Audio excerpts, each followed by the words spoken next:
రేవంత్ పాలనలో విద్యా సంస్థ సర్వనాశనమవుతోంది. గురుకులాలను నిర్లక్ష్యం చేసిన కాంగ్రెస్ ప్రభుత్వం ఇప్పుడు జూనియర్ కాలేజీల మీద ఉరివేసేందుకు సిద్ధమవుతోంది.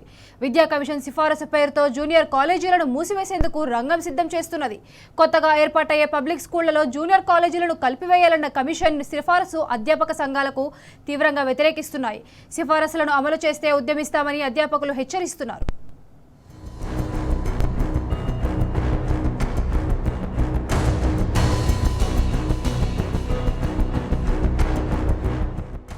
రాష్ట్రంలో గ్రామీణ నిరుపేద విద్యార్థులను ప్రయోజకులుగా తీర్చిదిద్దిన ప్రభుత్వ జూనియర్ కాలేజీలు కనుమరుగు కానున్నాయా?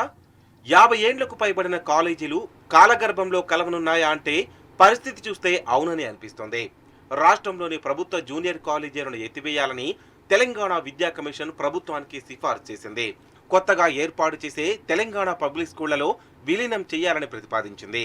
ఈ మేరకు ఇటీవలే కమిషన్ సర్కారుకు నివేదిక సమర్పించింది. రాష్ట్రంలో ప్రతి మండలంలో 3 పబ్లిక్ స్కూళ్లు ఏర్పాటు చేయాలని, వీటిలోనే నర్సరీ నుంచి ఇంటర్ వరకు నిర్వహించాలని సూచించింది. ఒక్కో పబ్లిక్ స్కూల్ను 1500 మంది విద్యార్థులతో నిర్వహించాలని విద్యా కమిషన్ సిఫార్సు చేసింది. 10వ తరగతి విద్యార్థులకు టీసీలు లేకుండా ఇంటర్ కాలేజీల్లో ప్రవేశాలు కల్పించాలన్నది.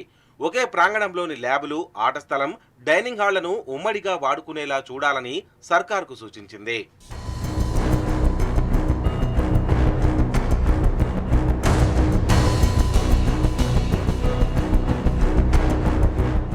(1969-70లో పివి నరసింహారావు విద్యాశాఖ మంత్రిగా ఉన్న సమయంలో ఉమ్మడి రాష్ట్రంలో ఇంటర్ విద్యను ప్రవేశపెట్టారు.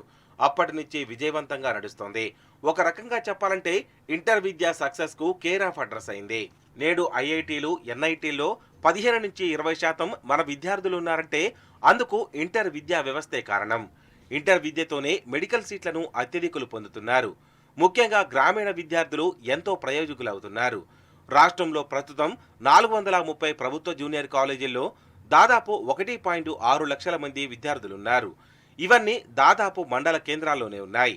వీటిలో విద్యార్థులకు ఉచిత విద్య, పాఠ్య పుస్తకాలు అందజేస్తున్నారు. విద్యార్థుల నుంచి కేవలం పరీక్ష ఫీజు మాత్రమే తీసుకుంటున్న కాలేజీలను ఎత్తివేయాలని విద్యా కమిషన్ సిఫార్సు చేసింది. విద్యా కమిషన్ సిఫార్సులను ఇంటర్ అధ్యాపక సంఘాలు తీవ్రంగా వ్యతిరేకిస్తున్నాయి. కమిషన్ సిఫార్సులను సర్కార్ అమలు చేస్తే ఉద్యమిస్తామని హెచ్చరిస్తున్నాయి. లక్షల ఫీజుతో దోపిడీ చేస్తున్న కార్పొరేట్ కాలేజీలను అదుపు చేయడంపై విద్యా కమిషన్ ఎందుకు దృష్టి సారించడం లేదని ప్రశ్నిస్తున్నారు.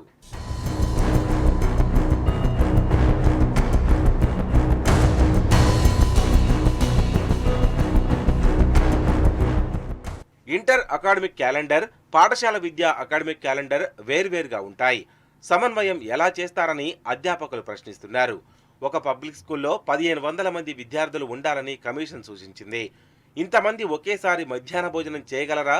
ఇంతమంది ఒకేసారి వాడుకునే స్థాయిలో టాయిలెట్లు ఉంటాయా అని ప్రభుత్వాన్ని నిలదీస్తున్నారు. ఇంటర్ విద్యను నాశనం చేసేలా విద్యా కమిషన్ సిఫార్సులు ఉన్నాయని మండిపడుతున్నారు.